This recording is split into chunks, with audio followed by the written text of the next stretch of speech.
The Devil's Island, the true horror of France's inescapable prison. There exists a place where the jungle became a tomb, where the ocean transformed into prison walls, where men were sent not to be punished, but to be erased from existence entirely.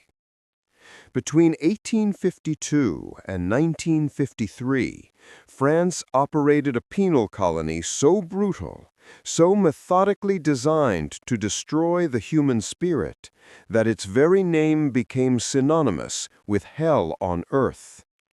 Over 80,000 souls were transported to this nightmare. Fewer than 2,000 ever returned home. The mortality rate exceeded 75%.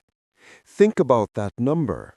3 out of every 4 prisoners sent there died, not from execution, but from the calculated machinery of suffering itself. This wasn't punishment. This was elimination, disguised as justice. What if I told you that one of the world's most civilized nations engineered a system so horrific that survivors describe death as a mercy? That doctors knowingly participated in medical experiments? That the jungle itself became weaponized? Today, we journey through evidence that challenges everything we thought we knew about modern justice, human cruelty, and the thin veneer of civilization. Prepare yourselves.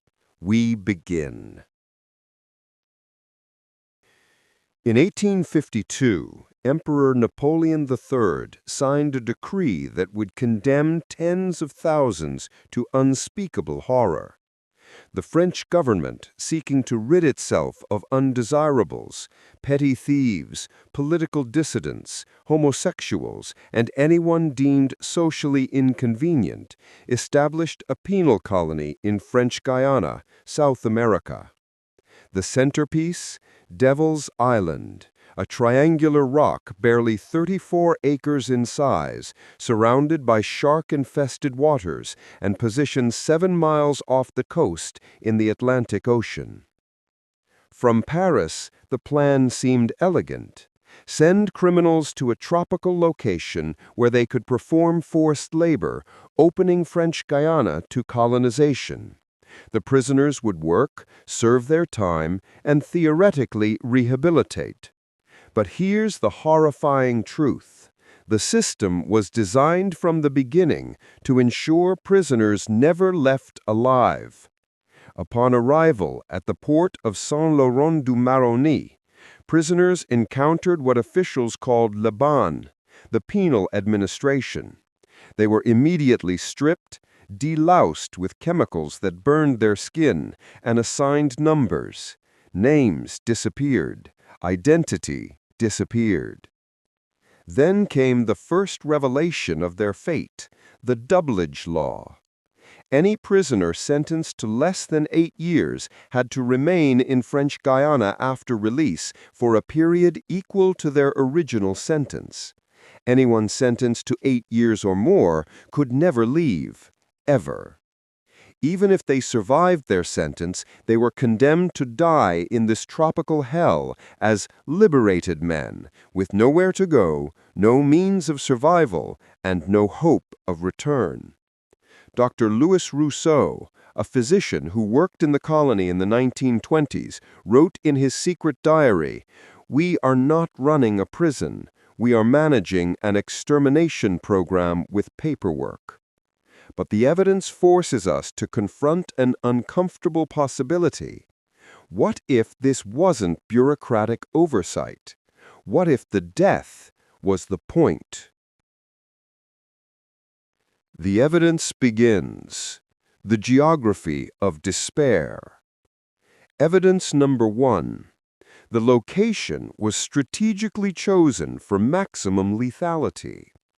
French Guiana's climate features 120 inches of rainfall annually and humidity levels exceeding 90% year-round.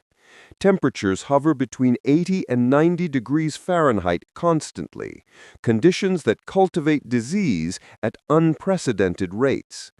The French colonial government had detailed reports about these conditions before establishing the colony. They knew about the endemic yellow fever, malaria, dysentery, and typhoid. They proceeded anyway. Devil's Island itself sits in waters with currents reaching 2 to 3 knots, strong enough to sweep away even expert swimmers. The waters teem with sharks, particularly bull sharks, known for aggression.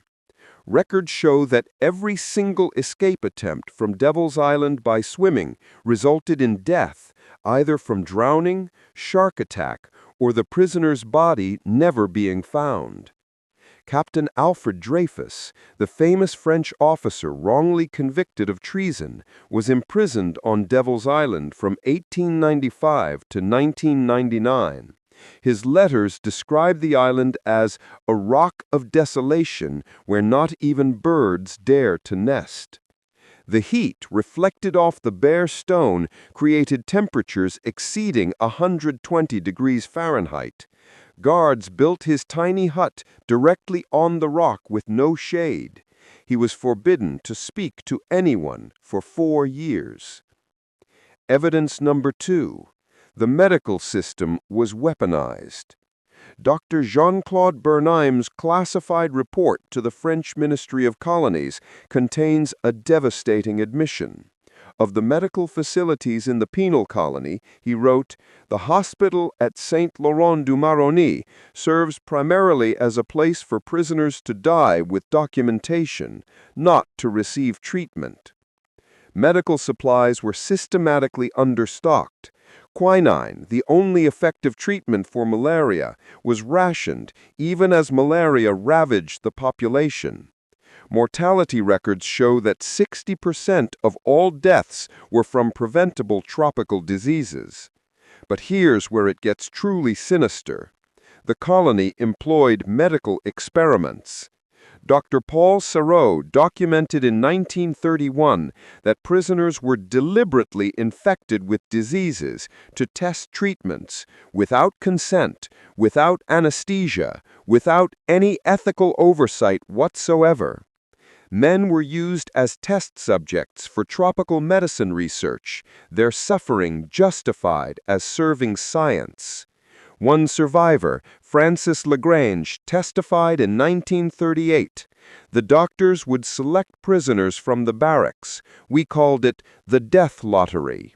Those selected never came back the same. Most didn't come back at all. Evidence number 3. The labor system was designed to kill. Prisoners were forced into labor gangs that cleared jungle, built roads, and harvested lumber under the equatorial sun. The workday began at 4:30 a.m. and continued until 6 p.m., 13.5 hours of brutal physical labor. Food rations were calculated scientifically, just barely enough to prevent starvation, never enough for the caloric output demanded. Breakfast consisted of coffee and bread. Lunch was a thin soup with occasional rotten fish. Dinner was more soup. The average prisoner lost 40 to 50 pounds within the first 6 months. Guards enforced work quotas with systematic torture.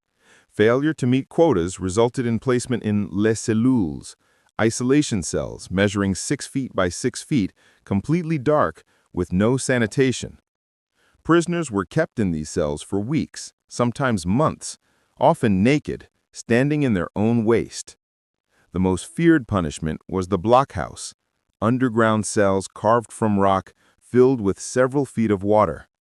Prisoners were chained inside for days, standing in putrid water, unable to sit or lie down, with rats and insects their only company. René Belbenoy, who escaped and published Dry Guillotine in 1938, documented his 43 days in solitary confinement. By day 10, I had lost the ability to distinguish hallucination from reality. By day 20, I no longer cared. By day 30, I understood why men beat their own heads against the walls until unconsciousness provided mercy. But this represents just one piece of a much larger puzzle. 1845. The Machine of Suffering, How the System Functioned. Evidence number 4. The Categories of Damnation.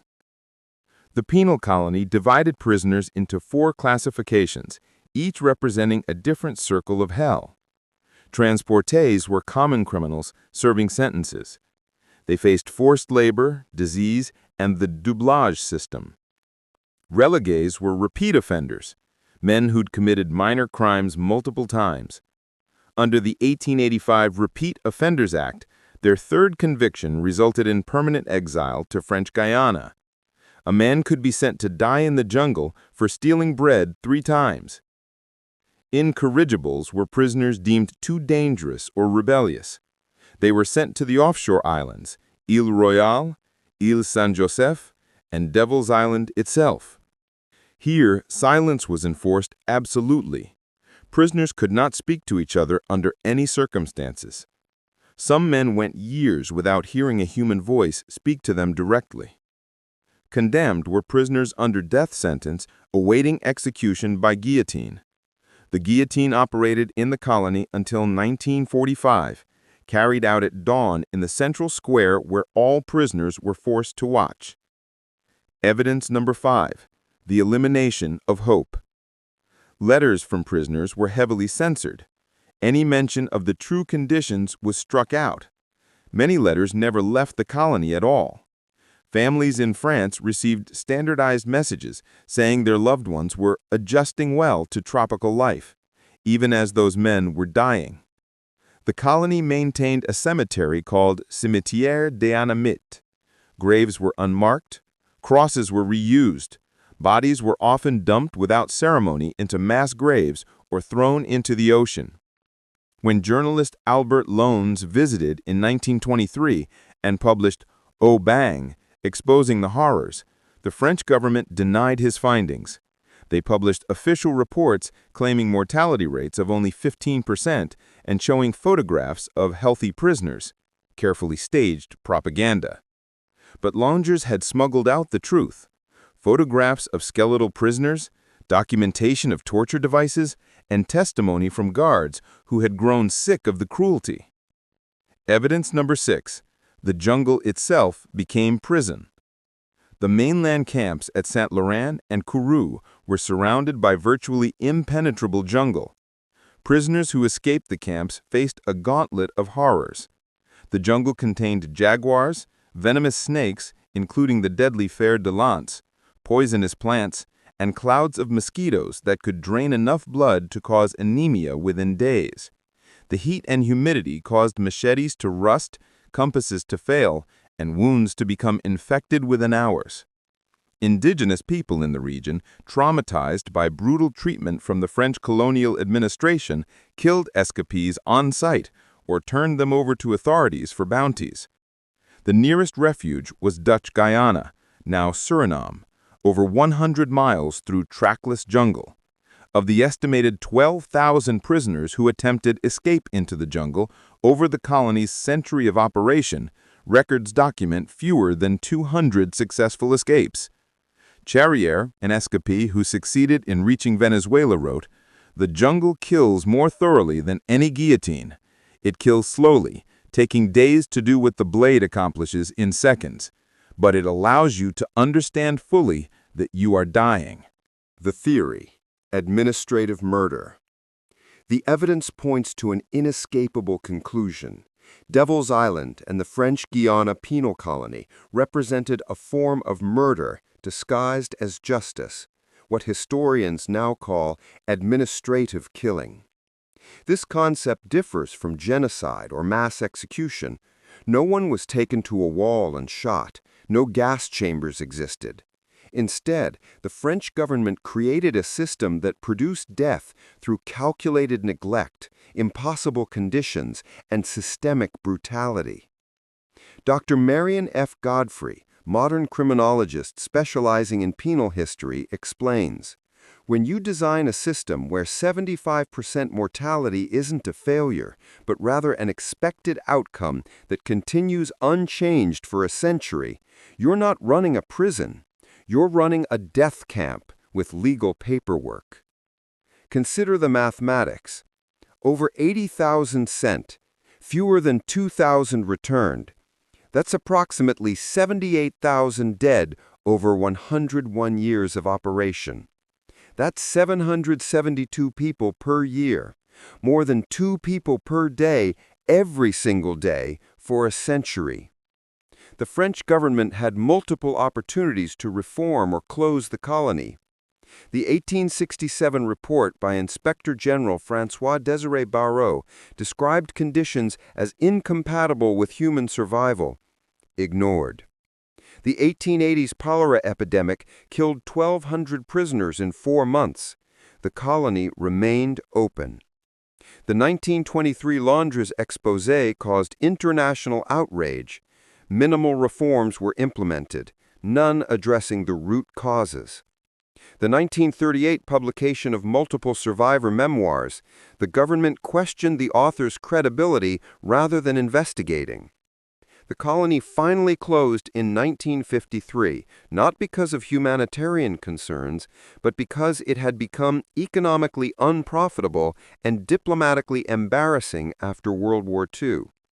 This forces us to reconsider fundamental assumptions about justice, civilization, and what governments are capable of doing to those they render invisible. The depths, the most horrific cases. Evidence number 7, the men who were deliberately broken. Among the documented cases, several stand out for their particular cruelty. Eugene Dieudonné was sent to Devil's Island despite serious doubts about his guilt in a 1910 murder. He spent 16 years in the colony, including extended periods in solitary confinement. His letters, later published, describe guards who would open his cell window during rainstorms, flooding the cell with water, then close it during the heat, creating a steam room effect.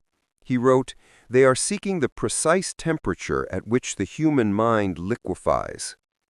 The case of the 40. In 1928, 40 Arab prisoners from Algeria were transported to Saint-Laurent. Within 6 months, 37 were dead from yellow fever. The 3 survivors were all under 20 years old. The only reason they survived was youth, not care. Medical records show they requested vaccines. None were provided. The incident was not investigated. Innocent men. Historical research suggests that between 8 and 15% of those transported were either innocent of the crimes charged or sentenced for violations that wouldn't constitute crimes today: homosexuality, political dissent, being Romani. These men died alongside guilty criminals, their innocence irrelevant to the machinery of death. Evidence number 8, the psychological torment. Former guard Jean-Michel Hauticloque testified in 1947 during post-war inquiries that psychological torture was systematic. Prisoners on Devil's Island could see the mainland. They could see ships passing. They could see freedom, close enough to swim to in theory, impossible to reach in practice. This eternal proximity to escape created a special form of madness. Guards were instructed to remind political prisoners regularly of the evolving world they were missing. As years became decades, men learned their wives had remarried, their children had forgotten them, their elderly parents had died, all while they rotted on an island 7 miles from nowhere. The silence system on Île Saint-Joseph meant prisoners lived side by side in cells but could never speak. Men developed elaborate systems of knocking codes, risking savage beatings to maintain human connection. Some prisoners, after years of enforced silence, lost the ability to speak, not from damage to their vocal cords, but from pure psychological trauma. Evidence number 9, the collaborators who became victims. The colony employed trustees, prisoners who collaborated with guards in exchange for slightly better conditions. These men oversaw work gangs, distributed rations, and reported escape plans. But here's the horror. Even trustees almost never survived. The slight advantages they received, an extra ration of fish, a less brutal work assignment, proved insufficient against disease and time. The colony's records show trustee mortality rates of approximately 65%, only marginally better than the general population. The system betrayed even those who served it. The implications. What this reveals about humanity. The most profound implications emerge when we consider what Devil's Island reveals about civilization itself. France, in the same period it operated this death colony, was producing the Impressionist movement, the Eiffel Tower, the foundations of modern medicine, literature, and human rights philosophy. The same nation that gave the world Pasteur's germ theory was deliberately exposing prisoners to deadly diseases. This reveals an uncomfortable truth. Atrocity and civilization coexist easily. The presence of one does not preclude the other. In fact, bureaucratic civilization may enable atrocity by providing official structures, legal frameworks, and administrative distance. The bureaucracy of cruelty. Every death at Devil's Island was documented. Forms were filed, reports were written, budgets were calculated.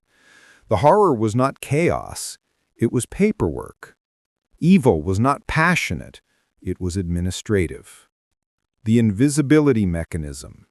The colony worked because distance rendered prisoners invisible. Out of sight, literally across an ocean, they ceased to exist in the public consciousness. Letters were censored, journalists were denied access, survivors were discredited. This pattern repeats throughout history.